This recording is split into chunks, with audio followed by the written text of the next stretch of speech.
Chapter 38. Change your thoughts, change your life. 38th verse. A truly good man is not aware of his goodness, and is therefore good. A foolish man tries to be good, and is therefore not good. The master does nothing, yet he leaves nothing undone. The ordinary man is always doing things, yet many more are left to be done. The highest virtue is to act without a sense of self. The highest kindness is to give without condition. The highest justice is to see without preference. When the Tao is lost, there is goodness. When goodness is lost, there is morality. When morality is lost, there is ritual. Ritual is the husk of true faith, the beginning of chaos. The great master follows his own nature and not the trappings of life. It is said, he stays with the fruit and not the fluff. He stays with the firm and not the flimsy. He stays with the true and not the false. Living within your own nature. Here's the message behind the seemingly paradoxical verse of the Tao Te Ching. Your nature is to be good because you came from the Tao, which is goodness. But when you're trying to be good, your essential nature becomes inoperative. In your effort to be good, moral, or obedient, you lose touch with your Tao nature. There's one sentence in this verse that I pondered for days before writing this short essay. When the Tao is lost, there is goodness. I felt perplexed because it seemed so contradictory to what the Tao Te Ching is teaching. Finally, in a moment of contemplation while I meditated on the joy of Lao Tzu, it became clear to me. Nature is good without knowing it, were the exact words I heard in my meditation. I then understood what Lao Tzu seemed to want me to convey about the somewhat confusing, to me, 38th verse.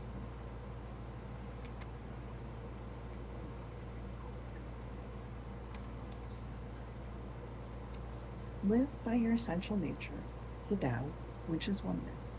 It has no polarity. Yet the moment that you know you're good, you introduce the polarity of good versus bad, which causes you to lose your connection to the Tao. Then you introduce something new. You figure that if you can't be good, you'll be moral. And what is morality but standards of right and wrong that you'll try to uphold? As Lao Tzu seems to be saying to me, the Tao is oneness. It has no standards for you to follow. In other words, the Tao just is. It isn't doing anything, yet it leaves nothing undone. There's no morality. There's only the unattached Tao. It isn't right, and it isn't fair, but it is essential nature, and you're encouraged to be true to your own. As morality is lost, the idea of ritual surfaces. So you try to live in accordance with rules and customs that have defined your people for centuries. But I could almost hear Lao Tzu saying, the Tao is infinite and excludes no one. Rituals keep you disconnected from the Tao, and you lose them by trying. So you rely upon laws, further dividing yourself and creating chaos for yourself. Again, the Tao just is its own true essential nature. It has no laws, rituals, morality, or goodness. Observe it and live within its nature. In other words, act without being concerned for your own ego. Give as the Tao does, without condition or trying to be good, moral, or just. Just give to all without preference, as Lao Tzu advises. I admit that living by this 38th verse may be the total opposite of what you've learned in this lifetime. It certainly represents both an intellectual and a behavioral challenge for me at times. You may appreciate knowing that many of the scholars whom I researched regarding this verse said that Lao Tzu wrote it, and the next one, in response to his opposition to Confucius, his contemporary who laid out specific edicts and codes of conduct for the people. What Lao Tzu seemed to be saying to me through meditation was, Trust your own essential nature. Let go of all polarities and live in the indivisible oneness that is the Tao. The dichotomies of good, bad, right, wrong, proper, improper, legal, illegal, and the like can be difficult. Just remember that when they surface, the Tao is lost. Here's some more advice for you through me from Lao Tzu. Live in your essential nature by rejecting artificial principles. That's the first one. These principles, in descending order, are goodness, fairness, rights, and laws.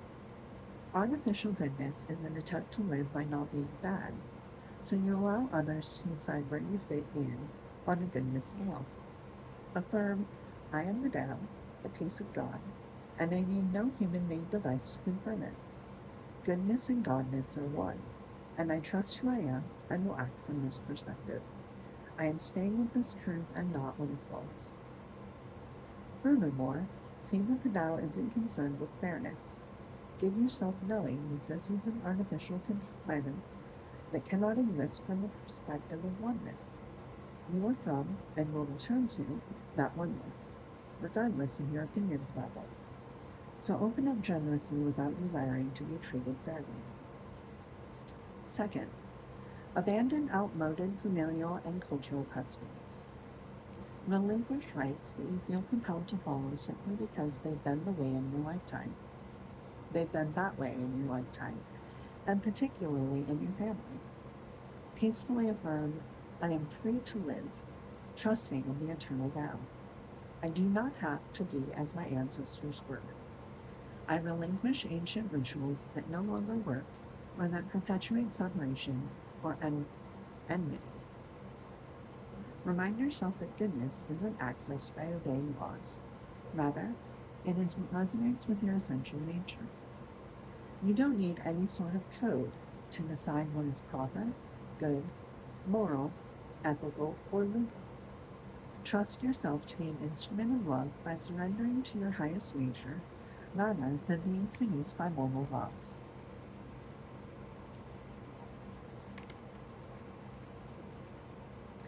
This poem from the 16th century mystic St. John of the Cross, titled A Rabbit Noticed My Condition, beautifully describes this attitude. I was sad one day and went for a walk.